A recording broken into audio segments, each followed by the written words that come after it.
Alright guys, so today we're going to talk about finite sums. So which kinds of sums are we interested in? We're interested in sums like say 1 plus 2 plus 3 plus 4, and you continue like that to some n, let's say.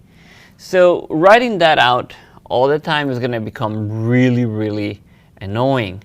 So what we do, we introduce this notation.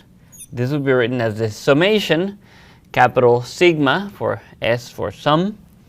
We're going to say from I equals 1 to n, and I'm just going to be doing I. So when I is equal to 1, I plug I here, put it there. Plus, I moves to the next counter, 2, plus. I is equal to 3, plus. All the way up to n. So if you have coded in the past, this would be sort of like a for I equals 1 to n. And let's say you're doing your sum, let's call it S, is going to be S plus I. In this case, that's what I'm adding, and you'd be doing a next here. So that's, if you have coded before, that's what that would represent. So let's do a couple examples to make sure that we get the notation. So if you have sum from, let's say now, let's call my counter j equals 1 to n of j squared. Let's say, what would that be? Well, I start with j equals to 1, and I'm going to have 1 squared is going to be 1. Let's write the square just because we want to make it very clear. Then j equals to 2. So it'll be 2 squared. And I probably should have given you an n, an actual n. But let's keep going. So j becomes 3. And you continue like that all the way out to n squared. Of course, I should have given you an n. So let's say if I would have given you n equals to 4, then you'd have just had 1 squared, then plus 2 squared, plus 3 squared, plus 4 squared. And then you would compute 1 plus 4 plus 9 plus 16 and give me the value of it, and you would get that number. We're not going to do that right now. I just want to make sure that we get the notation. In fact, we're not going to just add them like that probably at all, because we're going to have formulas to actually compute them, so we don't have to be adding one by one. Alright, so now if I had, for example, something like 1 plus 3 plus 5 plus 7 plus 9, let's see, how do I write that now in this notation? Well, you notice that what I have right here are the odd numbers.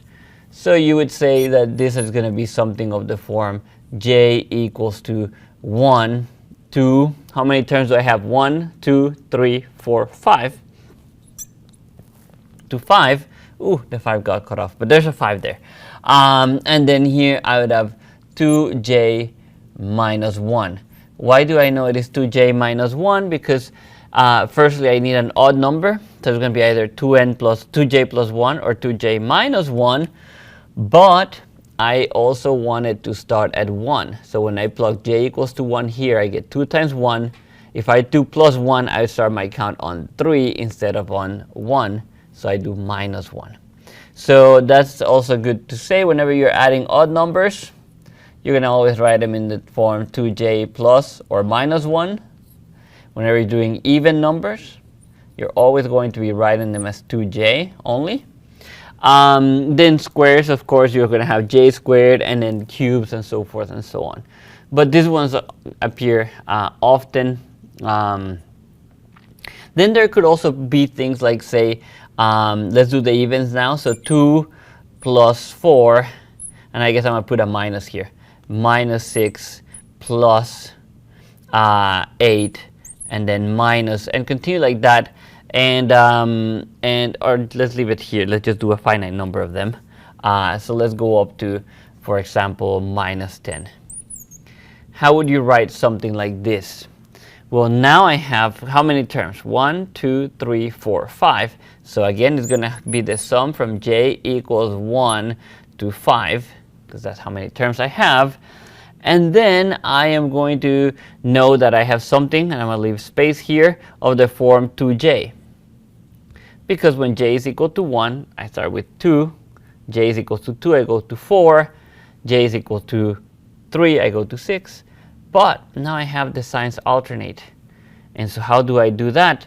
Well, usually the way you do that is you throw in a -1 to the j. Could be j or j plus 1. In this case, it's j, because when j is equals to 1, I get -1 to the power of 1, which is negative. And then for the second term would be j equals to 2, -1 to the power of 2, which is positive. Then -1 to the power of 3, negative. -1 to the power of 4, positive. And I get the alternating nature of that sum. This could also be, these are also called finite series. And when you get to Calc 2, you will do infinite series. So this could be called finite sums or finite series as well. All right, so now that we have the notation in place, let's go ahead and figure out how many of these we can actually compute. And then we're going to do some examples how to use them. So let me start with one example. And so let's do just 1 plus 2 plus 3. And so you can add this, you get 1 plus 2, 3 plus 3 is 6, right? But we can represent this in some way by doing a block for 1, 2 blocks for 2, and 3 blocks for 3.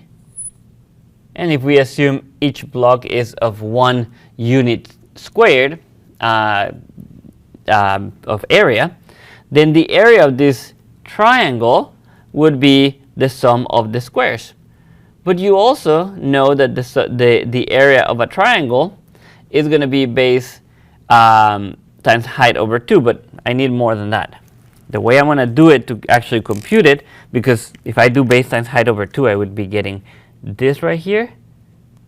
You see, and I would be missing these little triangles.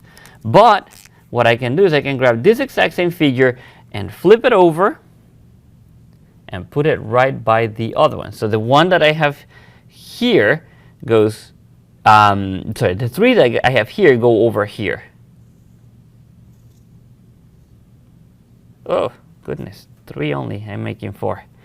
Terrible drawing. Let's start again. The line goes here. There you go.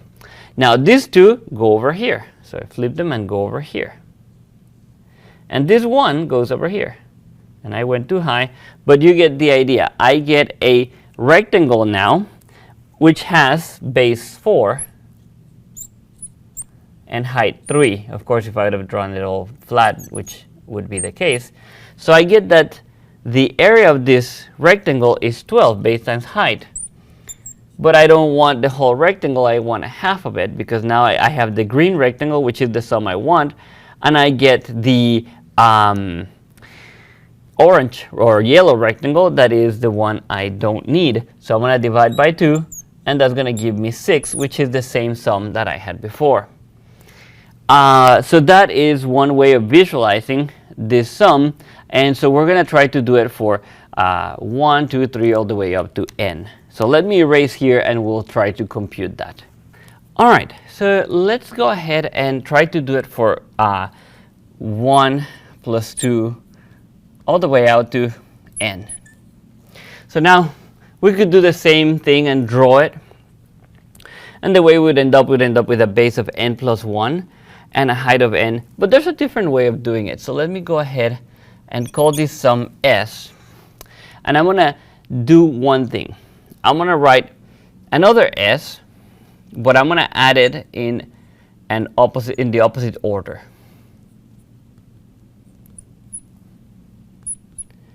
So I just reverse the order of the sum.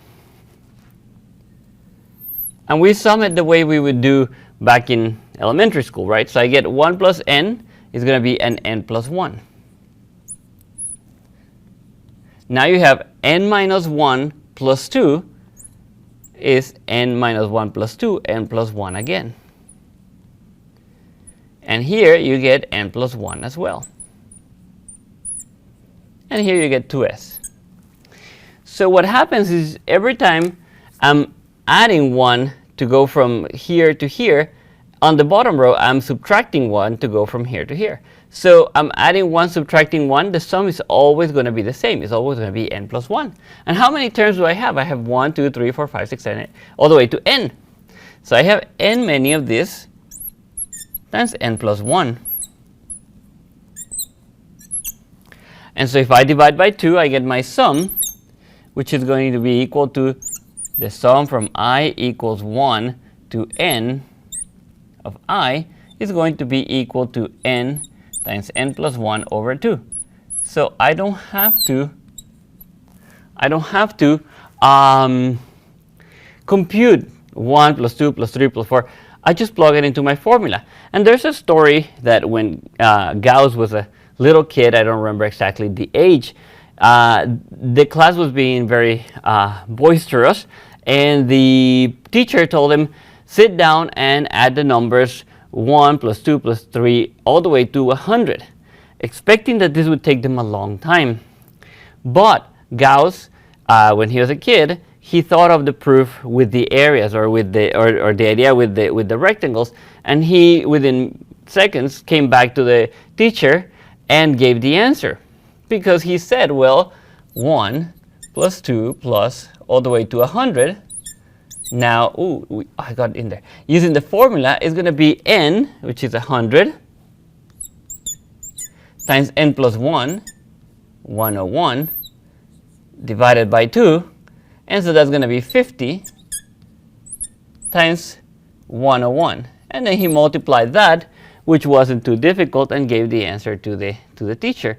Of course, the teacher didn't know the sum, so it was a little, I'm assuming it was a little bit surprised by it. I would have. Nonetheless, there you have the sum of the first n terms. Gives you what these numbers, by the way, they're called triangular numbers because of the construction that we did. So these numbers are going to be called triangular numbers.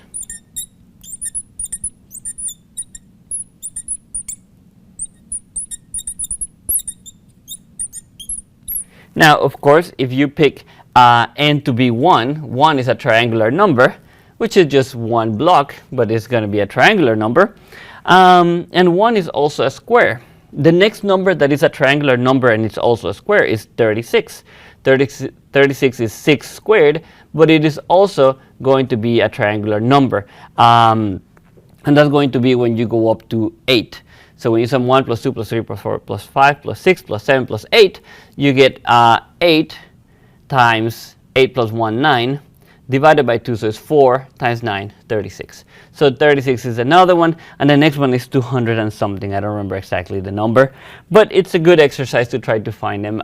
You just have to set up some systems of equations if you don't have anything else to do. And anyways, so this sum we will use because it is going to be easy to compute or to prove. The next ones we're just going to list. Now, one that I should have done is if you sum I equals 1 to k. I'm summing to n, so let me go up to n of k. That would be k plus k plus k plus k. You're doing it n times, so it's going to be nk. Now, if you are going to be summing, we have i's. I'm going to summarize it here so I can do my examples on the other side so I can cite them. So I'm going to rewrite this one. We already have that one. But just so that I have it available to use it, let me change marker. This one seems to be a little bit dim. Let's see. Much better. I equals 1 to n of the squares is going to be given by n times n plus 1 times 2n plus 1 over 6. Now this one, I would prove it by mathematical induction. I don't have a nice little proof like this one. I haven't looked into it either. Maybe I should look into it. Another video. So this one will be n squared times n plus 1 squared over 4.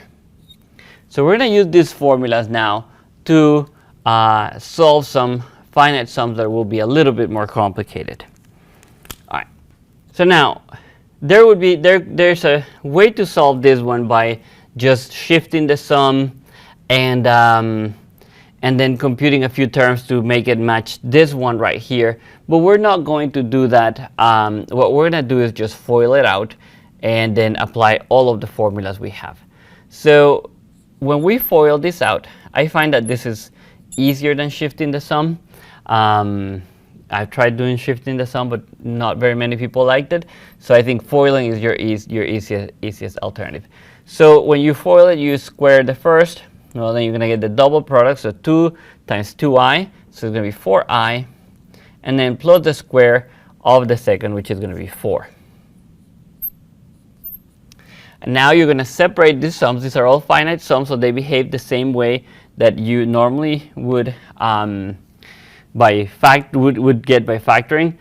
Some people say you distribute the sum sign. Is not true. What you're doing is just separating the sums and reorganizing them, but it looks almost like a distribution. So if that will allow you to remember, just know that's not what you're doing, but you can operate in that way. You can also pull the constant out. It does look like you're distributing.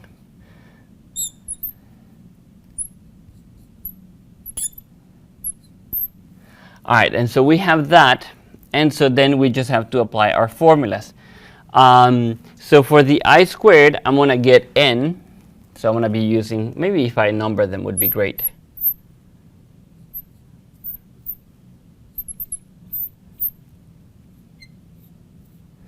So using equation 3 here, I'm going to get n times n plus 1 times 2n plus 1 over 6. Okay, this one is failing me too. Let's try the other one. Take turns with them. There you go. All right, so for this next one, I'm going to get plus 4 times equation 2, which is going to be n plus 1 over 2. Oops, not equal. I didn't hit the shift and the keyboard. Plus 4, and you're adding it n times. 4 is going to be our k in equation 1, so 4n. All right, and at this point, we just have to simplify this algebraically to get our result. I'm not going to do that, but that's all you would have to do. All right, let's do another one. All right, so let's do a cube now, and we'll leave it at that for this video because it's getting a little bit long. So let's say that you have something very similar to what we had before. So I minus 1 cubed, and you wanted to compute the sum from 1 all the way up to n. So you would do your sum, and you're going to FOIL it. And here you can use the Pascal's triangle, and if you don't know what I'm talking about, you need to go back and watch the video that I created for the Pascal's triangle. I'll see if I have the wherewithal to put a link in the description. Maybe I remember. All right, so here are your coefficients. So for the cube, you get 1, so I cubed. Then you get, you gotta be careful with the signs. Remember that the signs in this case are going to be alternating. So you're gonna have minus because you're gonna have the negative 1 is gonna be squared, and the I is going to be, the I is gonna be squared, the negative 1 is not gonna be squared, so you get a negative there. So it's gonna be negative 3I squared. Then you're gonna have plus, you're going to have 3, the coefficient again, and now you're going to have I, but the negative 1 goes squared, that's why we got plus, so just 3I, and then minus 1, because the negative 1 gets cubed, that still keeps the sign there. So there you have it, you have FOILed it out. If you don't like the Pascal's triangle, you can still FOIL it out and get that result. It's just going to take you a lot longer. Now you use all your formulas, and so let me move all the way back to here For I cubed, you're going to get number 4. So equation number 4 gives you n squared times n plus 1, with parentheses, I suppose, squared, all over 4. And then minus 3, that multiplies equation 3, quite coincidentally, n times n plus 1 times 2n plus 1, 2n plus 1, over 6. Now for 3i, I'm going to have to use equation 2. So plus 3, use the other one.